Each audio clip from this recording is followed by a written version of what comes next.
코로나19 신규 확진자가 오늘 0시 기준으로 711명입니다. 일요일 기준으로 6개월 만에 가장 많은 확진자가 나온 건데요. 더 늘어날 우려는 없는 건지 서울대 의료관리학과의 김윤 교수를 연결해서 얘기를 들어보도록 하겠습니다. 김 교수님, 안녕하십니까? 나와 계시죠? 네, 안녕하십니까? 네. 그래도 주말이면 검사 수가 줄어서 그런 건지 확진자 수도 상당히 줄어 낮았는데 이번에는 주말인데도 700명이 넘겼다. 이렇게 해서 걱정이 큽니다. 4차 유행을 우려하는 목소리가 나오는데 그럴 걱정이 되겠습니까? 네, 보통 뭐 400명대, 500명대를 기록하던 주말에 이제 700명대까지 올라와서 걱정이 많으실 것 같은데요. 전 국민의 지금 한 30% 정도가 적어도 1차 접종을 마친 상태라 기존에 비해서는 바이러스의 전파 속도가 많이 느려져 있는 상태이고, 특히 이제 과거에 대규모 집단 감염이 발생했던 뭐 요양원, 요양병원 등의 시설에서의 집단 감염이 지금은 거의 발생하고 있지 않은 상황이라 지난 겨울에 비해서는 그 대유행 또는 재유행의 가능성은 상대적으로 좀 낮아 보인다고 말할 수 있을 것 같습니다. 네. 특히 서울의 코로나19 확산세는 지난해 말 3차 대유행 때와 거의 버금가는 수준까지 치솟았습니다. 특히 최근 일주일 동안 20대 젊은이들의 확진자 발생률이 크게 늘었는데 이제 휴가도 있고 또 방학도 있고 계절적인 요인이 더해지면 또 악화될 가능성이 있다고 보시는지요? 네, 20대의 그 감염률이 지난 한 2주간 2배 가까이 늘었고요. 예.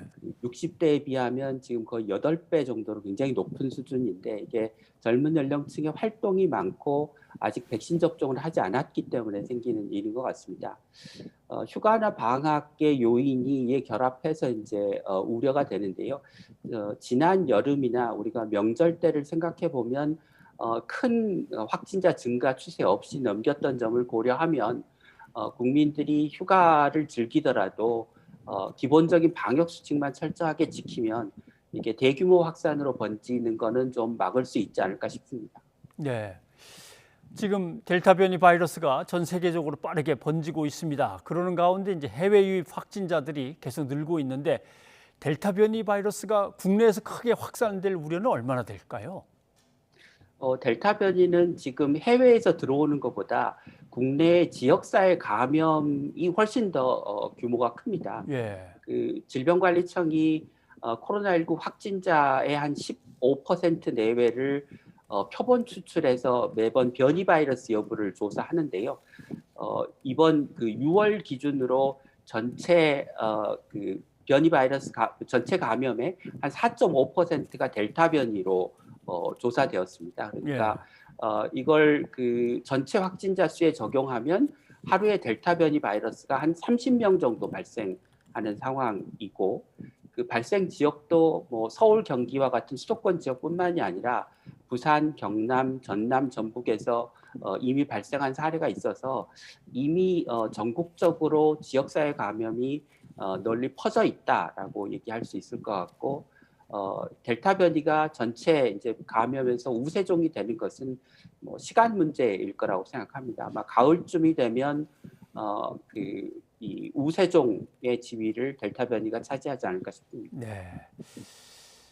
그러면 가을쯤에는 델타 변이 바이러스가 이제 주류가 될 거다라는 말씀인데 그런데 정부는 수도권에 적용할 새로운 사회적 거리두기 방침을 이제 모레 발표할 예정입니다. YTN 여론조사에서 보니까 국민 10명 중에 7명은 기존의 거리두기 일주일 연장 갖고는 부족하지 않나 하는 의견을 보였습니다. 교수님은 어떻게 생각하십니까? 네, 그 코로나19 잠복기가 최대 2주이기 때문에 예. 뭐 거리두기가 효과를 내려면 적어도 2주 이상은 해야 효과가 있는데요. 그런데 이제 그 새로운 거리두기를 많은 국민들이 방역의 완화, 이완으로 생각하시는데, 새로운 거리두기 체계에 따르면 현재 수도권의 확진자 수는 3단계 기준을 충족하고 새로운 거리두기의 3단계는 현재 2단계와 거의 유사합니다. 그래서 예. 거의 같은 수준의 방역을 새 거리두기 체계에서도 할 수 있기 때문에 굳이 도입을 미뤄야 될까라는 생각입니다. 일부 전문가들이 확진자 수가 좀 줄어들면 새 거리두기 체계를 도입하자 이런 말씀을 하시는데 전 국민의 50% 이상이 접종을 한 영국의 경우를 보면 델타 변이 바이러스 때문에 확진자 수가 계속 증가하는 양상을 보이고 있어서 이게 백신의 접종률이 올라간다고 우리가 변이 바이러스의 영향을 고려하면 확진자 수가 꼭 줄어든다는 보장도 없다는 점, 그리고 이제 백신 접종 때문에 고위험군의 치명률이 크게 떨어져서 예. 지난 겨울에 비하면 그때 치명률의 거의 한 4분의 1 정도인 0.5% 수준으로 떨어져 있는 상황이라 사실 독감에 근접해 가고 있는 상황인 점을 고려하면 조금 더 유연하고 지속 가능한 방역 체계로 전환하는 게 맞지 않을까 싶습니다. 네, 알겠습니다. 자, 오늘부터 상반기 아스트라제네카 백신을 1차로 접종한 50세 미만에게는 화이자 백신으로 2차 접종을 하는 교차 접종이 시작됐습니다. 방역 당국은 아직까지는 심각한 이상 반응이 없다고 하는데 보고된 게 외국에서 사례들은 심각한 것들이 가끔 있다고 보도가 되기 때문에 얼마나 안심할 수 있는 건지에 대해서 좀 설명을 부탁드리겠습니다. 예, 아스트라제네카를 1차로 하고 화이자를 2차로 맞는 교차 접종이 외국에서 이루어진 연구 결과 더 나은 면역 반응, 그러니까 중화항체 수준도 높고 세포 면역도 더 활성화되는 것으로 나타나서 면역 효과는 더 높고 특별한 더 이상한 부작용이 발견되지는 않았습니다.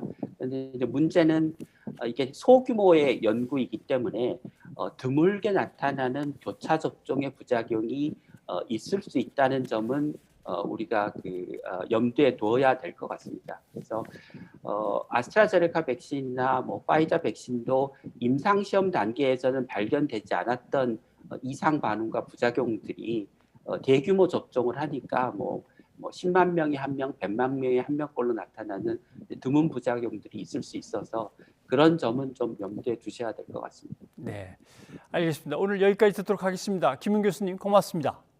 네, 고맙습니다.